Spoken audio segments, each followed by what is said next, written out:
Welcome to the Strategy Mob Podcast. Tune in for everything you need to know to stay in the know regarding the automotive industry. Here's your host, Jason Harris. Hey, what's going on, Podcast Nation? It is Jason Harris here with Digital Dealership Solutions. Today, I got a very special guest all the way from up north, being Ottawa. Tarik, thank you so much for taking the time to come jam with me today. I really appreciate it. You're welcome, Jason. I'm very happy to be on your podcast as well. Hey, Tarik, for everybody out there that don't know kind of what you do in the industry or kind of how you got into the industry, if we can kind of start off with what is that 2-minute origin story that is Tarik, that would be a great place for us to start. Absolutely.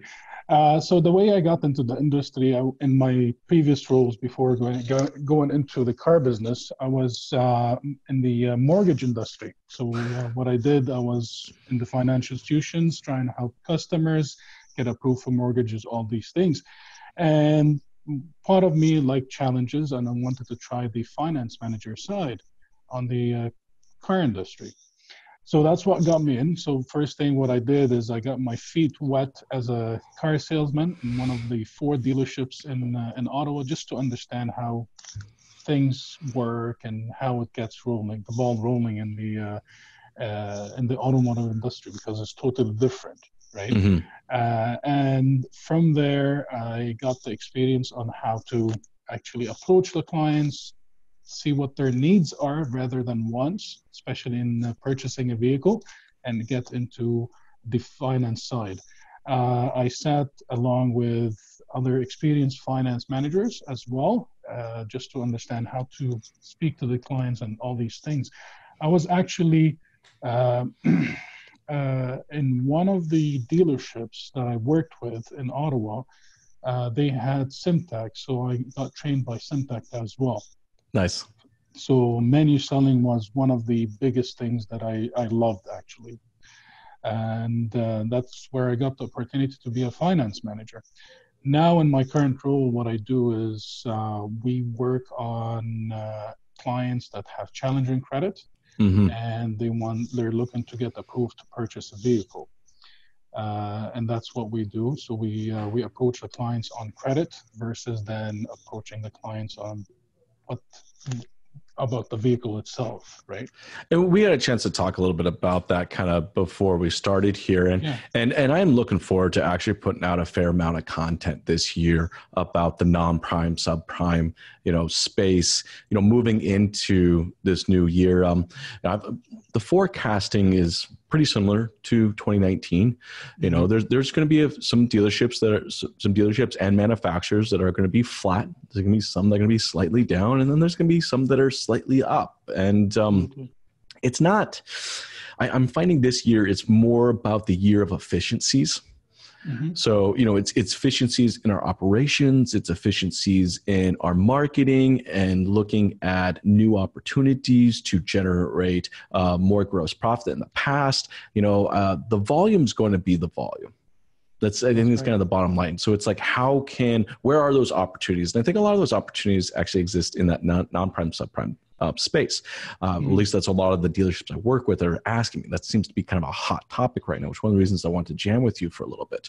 So first thing first, let's talk about that, because you said it perfectly. All right. When it comes to non-prime or subprime, which one do you like to go with, actually, by the way? I'd like to go with the non-prime side. Okay, let's go. Let's use the word non-prime. Yeah. It's kind of totally universal exchange of words, exactly. But for this chat, we'll just go with non-prime. As a dealership, you either sell credit or you sell cars to potential non-prime buyers, right? Yes. Now, so what does that mean to you? Yeah. Yeah. So we approach the clients as selling credit, right? The reason why I say that, because a lot of customers that have these challenging credits or newcomers or whatsoever, how they're categorized as, right? They need to understand and get educated about their credit, right? A lot, like most 90% of the time that the customers come in, all their focus is basically on what vehicle I want, right? But they're not understanding, okay, I have certain challenges that I need to fix, right, on my credit side, right? And so basically how to approach these clients and communicate with them and deliver the right message. Deliver the right message, I think, is what's key, exactly. Right? Yes. I find that, especially on the non-prime side, it's that message, but what is the content and context of that message? Yeah, so the way we approach our clients and the way I got trained in my dealer group is basically talk about their credit first. Don't worry about the car. Don't even mention a vehicle, or don't get the vehicle involved. That's what I mean. And talk about their credit. See what are the challenges. Tell them about how they can fix that. But you have at the same time, you're going to have to deliver the message where, okay, these lenders think of you this way. Right? So why would this lender give you a loan, but if you have these challenges that you've had in the past, right? So if you don't deliver this message the right way or communicate with the customers from the beginning, you're always going to be being in a circle with the client and just going back and forth about selling a car. So how do you approach that discussion? Because look, it's not a discussion that a lot of customers want to have, right? There's fear behind having that discussion. There's a sense of vulnerability that if I give out certain information, I'm somehow in a vulnerable position. How do you approach that discussion with the customer? So the way I'm just going to say it briefly, but the way we approach these clients is basically print out their credit bureau. Okay. Go through the credit bureau word by word, tell them how the credit profile works, right? And look at, okay, so you're behind in your payments on your vehicle, or you're behind in your payments on your credit cards. What's the reason why? Understand what happened there. When you understand the bigger picture, this way you can basically, first they'll understand, okay, there's something wrong. I need to fix that, right? And at the same time, the way we see it is basically when I used to do mortgages is understand the big picture. Yep. Because lenders, all they know about us is basically that profile. It's either black or white. Yeah, they just look at a number, and it's kind of up to you. Absolutely. How you're going to present that out to the lender. And in the automotive space, there's still a lot of art to that. There's talent. So I love you. So first you take this approach of education and empathy, right? Yeah. You're educating the client on what you're seeing, all right? And you're empathizing with whatever the situation is, but you're also collecting information at the exact same time so that you're able to kind of sculpt and kind of put together and present something to a lender that makes sense to them. Instead of just looking at it as a series of numbers, it's like, it's a package. I want to put this together as a nice, pretty package. Absolutely. And the other thing is basically so when we go through this education of how the credit profile works and what they have and what they're facing, we set the expectation with the client. Okay, you're saying, I'll give you an example. You're saying, okay, you're looking to purchase a truck, but you might not be eligible to have a truck. You might be eligible to have a vehicle, a smaller car, or an SUV. Depends, whatever the case may be. Case by case is different for sure, right?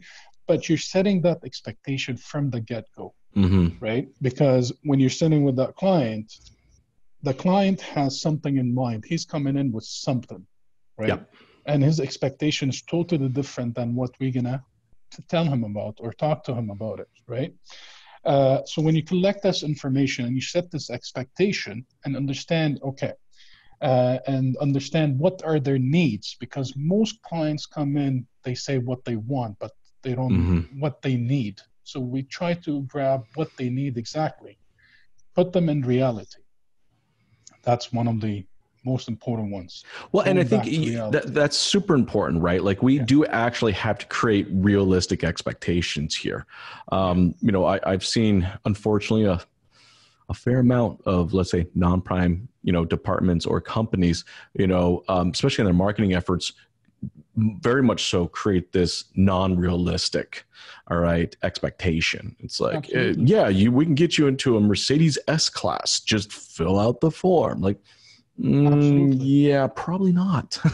That's right. That's right. And that goes back to basically how these clients are actually filling out these applications online, right? Yeah. Which, to me, if you're targeting a non-prime client, right, that have challenging credit, or they know they have challenging credit, and they know nobody's going to approve them for car financing, right, there is a certain way of approaching it, right?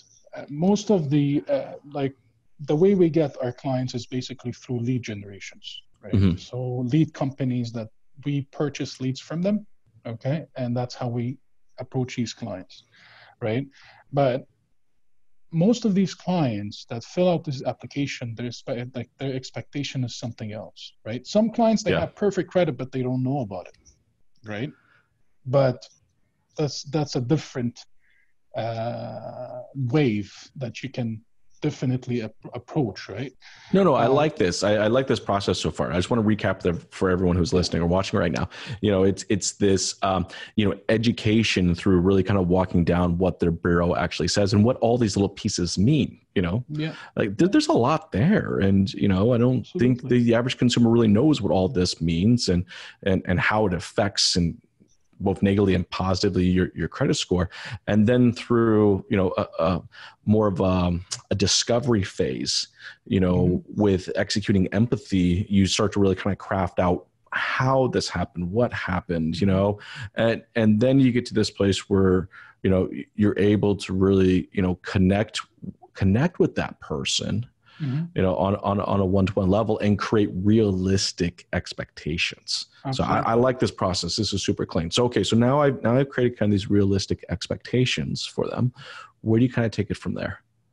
So the next step is basically, now what we do is we speak to the lenders, and according to, because there is certain lenders that have certain criterias, certain policies, right? Not all clients are going to fit within the lender's guidelines, right? So it depends on the client's situation. So we approach these lenders, okay, well, I have this client, 1, 2, 3, this is what he has, right? What can we do to help this client, right?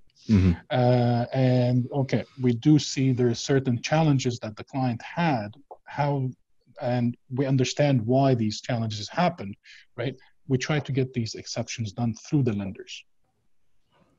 Right. You create a partnership with the lenders. You're treating the application as not just a series of numbers, even though it does show up in your system as a series of numbers. You're treating it as kind of this organic person. It's a thing. It's a living thing. It's just kind of, there's a person attached to this application. And you do have to have kind of that connection with those lenders to be able to kind of articulate that, because otherwise they're just looking at the numbers. Absolutely. So you try to basically put the personality to that credit profile that you have submitted to the lender. Yeah, paint that picture, right? Yes, absolutely. The other thing is, there's a lot of customers say, okay, I went into a consumer proposal or a bankruptcy. They think that they're never going to get approved.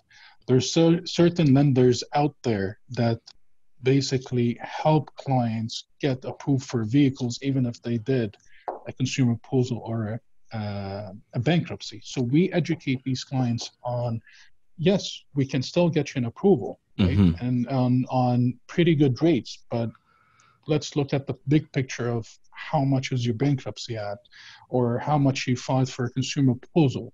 All these things. Yeah, because they're really two big different things. And Absolutely. I think a lot of consumers do not realize that. They kind of hear the words, consumer proposal, debt proposal, and they hear bankruptcy, and they almost kind of tie them into the same bucket, and they are actually vastly different. Yeah, they are. Like, especially lenders treat it the same way. They either say, yes, it is a consumer proposal, it's still going to be a bankruptcy. Absolutely not. There's two different things, as you mentioned, right? A consumer proposal is totally different than a bankruptcy. So what we do is basically we go back and educate these clients how we can get them approved on with that situation at that time, right? And approach these lenders, specific lenders that will accept that. Mm-hmm. Right. So after, let's say, for instance, after you get all the approvals, everything is done. So you call the customer back, Mr. Customer, I got you an approval, right? There's certain things that we have to get exceptions on, but we do have some attractions from the banks, right? So now you get into the step or where you can show them a vehicle. Yes. Right. So that's the next step. So you understand what their needs exactly are. Right. And then basically you provide them with the right vehicle that would work with them, and at the same time work with the payment call the lender gave you. Right.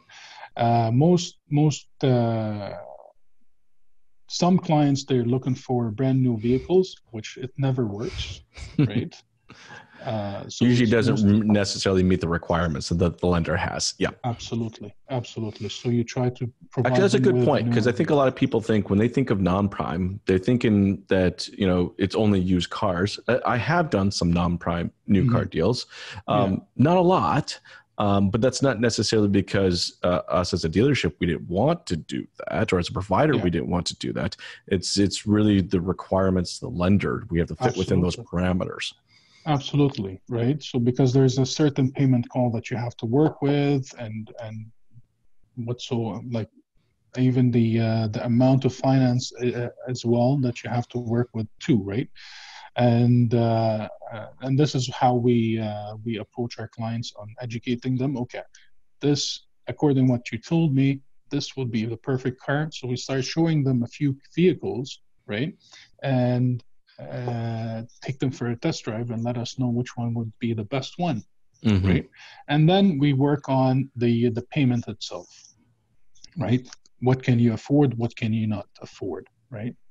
So that's it's you're catering it to them, and what I think is really key for for anybody that's thinking of getting into non-prime or currently in non-prime right now is that it's not just this first transaction. I've been in non-prime for years before I got into the agency side. And I understand that the first transaction I did was just a stepping stone into the next 4 or 5 vehicles I was going to be able to provide them over the next 8 to 10 years. That's right. So it's I find that when you focus on maybe not necessarily selling cars to non-prime individuals, you're selling credit. All right. It gives you that opportunity to kind of really create more of a relationship and more of that connection, where it's like I can I get that opportunity to play their credit consultant. Right. That's right. And knowing that this may be the first vehicle, but hey, let me also kind of lay it out for you. All right, let's call it a path to prime, or a workout or a regiment that I want you to follow over the next couple of years. And absolutely, I want you to come back in the next couple of years. I want to stay connected. Let's follow up. Like it's different than it is with new cars. Well, on the new car side business, let's talk about prime business. It's kind of like you sell the car and whoop, okay, we'll see you when your lease is done. We'll see you in 4 or 5 years, whatever it is, right? Absolutely right, yeah.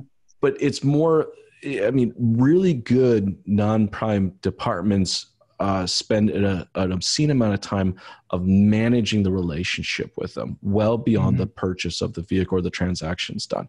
How do you guys approach the management of that relationship? Yeah, so what we do is basically we educate these clients on, okay, as you mentioned, this is basically the start, the beginning. And we show them how to build their credit all over again, and try to tell them, okay, so this is what you have now. Work with it at least from 12 to 18 months, depends on which lender they're with, right?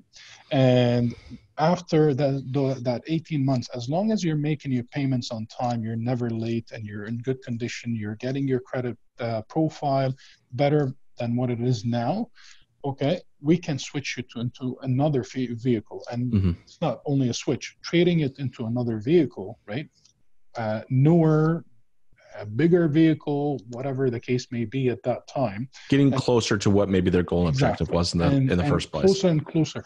There's a good example. We approach our, like, before I talk about the example, so what we do is we have a system, a CRM system where, okay, this client we put them for 12 months and we say this client is for 12 months. We go back again after 12 months. We call these clients, hey, come back. Let's reassess your interest rate, or let's reassess your profile, right? And see what we can do better at that time. There's a client, and I'm going to go into my example. There's a client that 3-4 years ago, he basically came in. He wanted that sports Chevy vehicle. It's not the Corvette, the other one. Camaro. The Camaro. Yep. 3 years ago. That's all he had in mind. I want the Camaro, right? But he came out with a Sentra at the end just because of the challenging credit that he had. Sure. But he went from a Sentra, and then after 12 months later, he switched it to another vehicle. 12 months later, he got his Camaro. That's so cool. It's honestly, it's best. And that's a perfect example, right, of a client that followed what we said. Right. So, and he got what he wanted at the end of the day. Right? Yeah. It's like, I kind of think of like, if you take the approach of a credit personal trainer, it's really what it is, right? Like, it's like, I'm a personal trainer. You're coming in, you got 30, 40 pounds you want to lose. Okay. Well, I mean, it's not going to happen overnight. That's right. And it's going to, exactly right. It's going to take some work. It's going to require some routine and some dedication. Let me kind of lay this out for you. Right. Absolutely. And there's so much value in the consumer for that. I just think that let's look at this as the automotive industry as a whole. All right. To consumers, there's a lot of stereotypes, right? That's right. They look forward to doing business with us about as much as they look forward to going to the dentist or visiting a lawyer. That's right. It's not up at a high level there, right?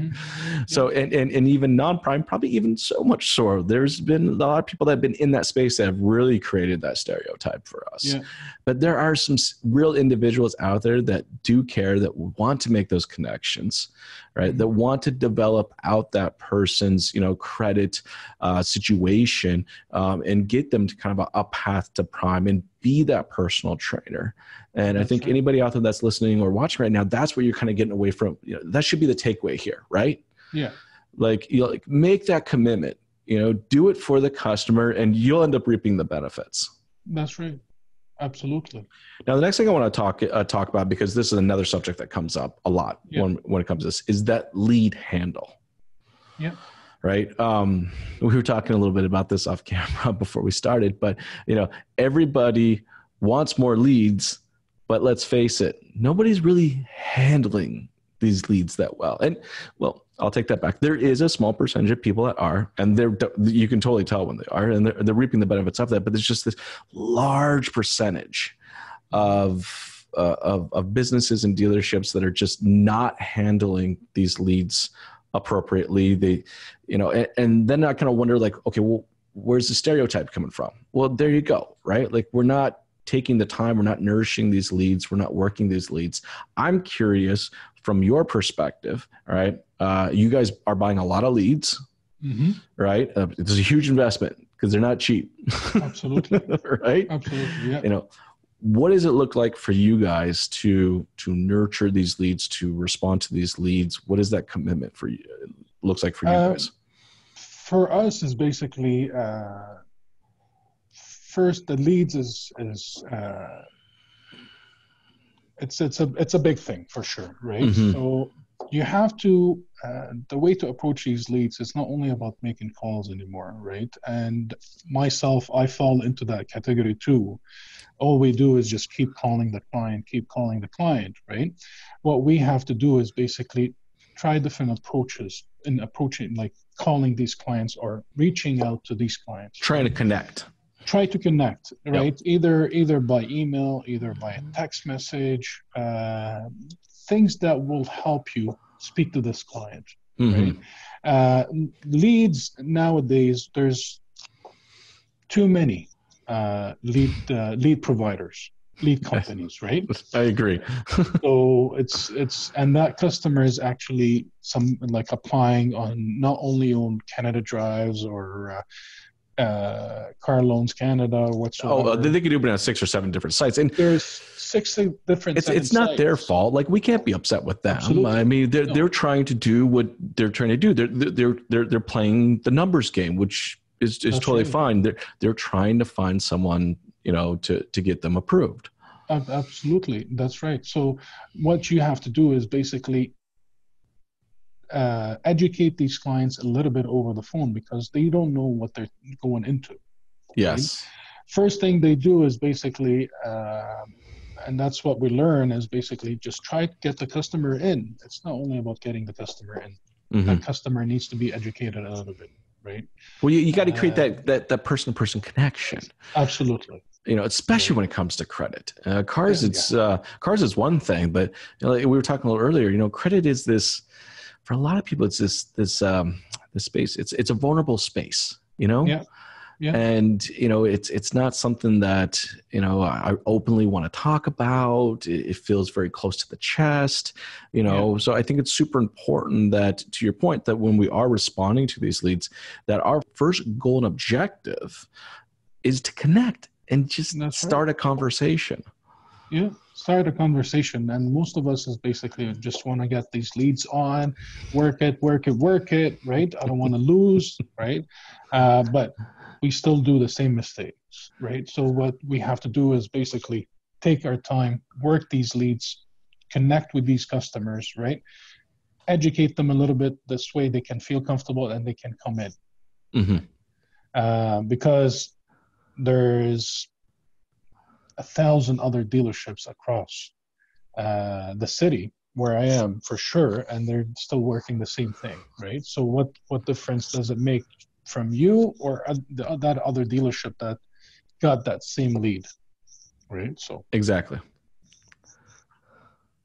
So now working that lead, it takes time. So on our side, it's something that I think we have to recognize as an industry is, we're talking about crafting out a routine for the customer to follow to improve their credit situation. But for us, when it comes to lead response, like, we have to create kind of our own routine. We have to commit to that consistent follow-up. We have to bring value within our communication efforts, and we have to show intent to want to serve. And that is not an easy thing to do, especially if you're just doing it in black and white text. I mean, when I'm talking to somebody on the phone, I can project my passion, my authenticity, and my intent to want to serve someone through the tonality of my voice. If you can see me, even better, because you can see my hands, you can see my eyes, you can see how I'm there. Like, I really care. Right. That's right. Through text, it's super difficult. So how do you guys kind of approach the routine of follow-up and just nurturing the lead to get them to, start that conversation? So what we do is, the way it works is basically talk to these clients. Basically, hey, how are you? My name is so and so. You recently applied for a car loan, right? And my job here is to help you finalize the approval for you, and at the same time look at the vehicle options you're looking for. Right?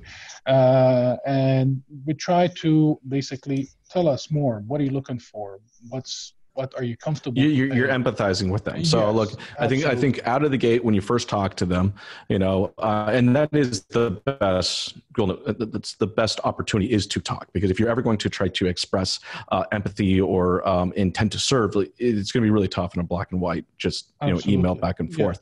So if you get them on that front, that first thing is just really kind of it's thanking them, right? It's like, look, I appreciate the fact that you took this time.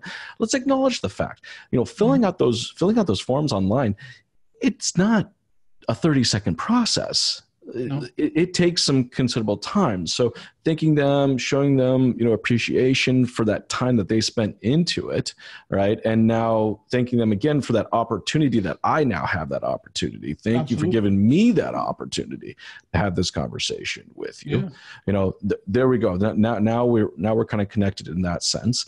Then we go into, really kind of employing and executing on empathy, and say, look, we know you're in a tight situation. Let's call it a spade a spade. It is what it is. Let's do that. And then I think for a lot of people, I find consistently the ones that execute really good, they do a phenomenal job at what I call the statement of confidence. Because at the end of the day, I think consumers want to do business with someone who's confident, right? So it's like I connected with them as a person by thanking them and showing them appreciation. I empathize with them on the situation that they're in, right? So then it shows my desire to want to connect at an emotional level. And then the third thing is like, I have to show them that I'm confident in my abilities. I'm curious, how does do you have kind of that statement? How do you show your confidence? The way I show my confidence is basically, yes, I'll be able to help you out. I've been doing this for so many years. I've helped customers, and what we do as a goal, right, as a dealership or as a dealer group, is basically we educate clients on their credit as well as secure financing for them. So we've done this on daily basis and established credit and established secured financing for our customers. So you're not the first one or the last one that's going to face that. So we understand we all go through challenges, right?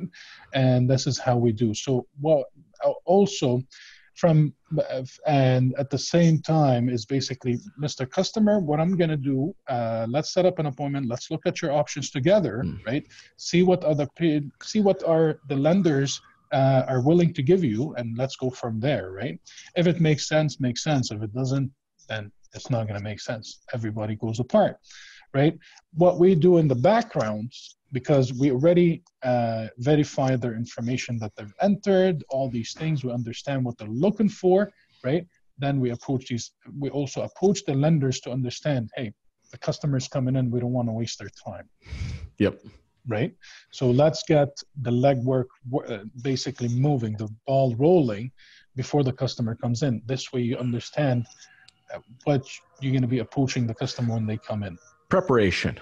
I think that's incredibly key. You know what? I find I read a lot of reviews. I really, really like reading reviews. And I think that there's two really big reasons why someone ultimately ends up doing business with you. And it's very consistent. You'll find in the reviews, it's the people and the operational experience. And I find that preparation is a huge operational experience. Someone shows up to your location of business and you're not prepared for them, boom. I mean, they're just, it is, Absolutely. right? That's right. It is. You might as well just be telling them, I don't give a shit about you. All right. Oh yeah, we did have an appointment. Yeah, okay, come on in. I'll start typing stuff up. Let's Absolutely. be professionals, right? That's right. Let's be prepared for them. I think that's awesome. That's right. So because customers are going to come in. You don't have anything for me. So I traveled this much just to come and see you. I passed through 1,000 other dealerships, right? Exactly.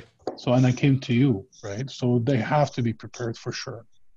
You know what I find is in any type of transaction like this, that it's never a big thing that we lose on the opportunity, right? Mm-hmm. It's always little things. That's right. And I swear that if we focus on the little things in our communication efforts, we focus on the little things in our preparation, we focus on the little things in even our continued follow-up, that's what makes a big difference to a customer. Little Absolutely. Things is what makes big differences to customers. That's right. That's right. You're 100% right. Hey, I know there's a lot of people that are listening and watching right now, and they're going, I dig what you guys are saying. I'm in, and I got a lot of dealerships out there that are thinking of going down this path, right? Mm-hmm. Just from an operations perspective. It's like they understand that there's a lot of value, there's a lot of opportunity in there, but they're not necessarily sure how to execute on it.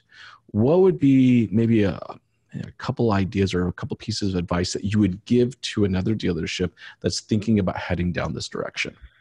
If a dealership is actually heading down this direction, they have to be 100% prepared and committed to the non-prime side. One is basically providing the decent vehicles that would work for the specific market, right? Sure. And the other thing is basically you have to understand how to approach these clients, especially when you're buying leads. Leads are very expensive, so it has to have a certain budget, right? You gotta have a real solid strategy, right? Like a solid strategy. Exactly. It's not enough just to buy the leads. Exactly, right? Because nowadays, when you go purchase a new vehicle at a new dealership, right? The front end is not as much, right? So that front end is not going to justify how much you're going to be purchasing these leads for. So you have to have a good strategy, budgeting for and a budget of how to actually understand how to work with these specific clients, right? The other thing is pricing the vehicles, right? So that's another main factor, right? That you have to make sure pricing these vehicles are not going to be as easy, right? Now, most dealerships, you have to have your vehicles advertised on your website, but it's just the pricing that you have to work with. It's very challenging. It is, and there's some great tools and stuff but it's, again, what it comes down to is commitment in time, right? So I think probably those are some great pointers there as far as people that are thinking of heading down the direction of non-prime and developing on a department. But to your point, I think the first one was the best, is just really understand that this is a big commitment. Like there's time, there are personnel, there's inventory. All right. This is not something you dip your toe in. Yeah. Right. It is not something, let me just go kind of feel what the temperature of, I'm going to buy some leads and see how it goes. No, you really need to have a strategy behind this to get into this. Absolutely. It's 100%. Tarik, I know that's going to be, we're getting to the end of our time today, but before I kind of close off here, for everybody that's out there listening and watching right now and would love to learn more about what you do and connect with you, what is the best way to do so? Absolutely. You can find me on LinkedIn, Tarik El Ghousin, Tarik El Ghousin at LinkedIn, and or you can find me at Approval Genie's website. It's a big dealer group called Mega Motors Approval Genie. We're in Ottawa and Toronto. Which, by the way, I'm in love with the name. Just so you know, I really like it. Yeah, it just kind of rolls off the tongue well. I think it's it was a good call. And you can reach me on my cell phone as well, 613-890-8684. Give me a call at any time. I'll be more than happy to help in any way. It's awesome. Hey, Tarik, again, thank you so much for taking the time to jam with me today. This was a lot of fun. Thank you very much, Jason. Have yourself a good one. You too. Take care.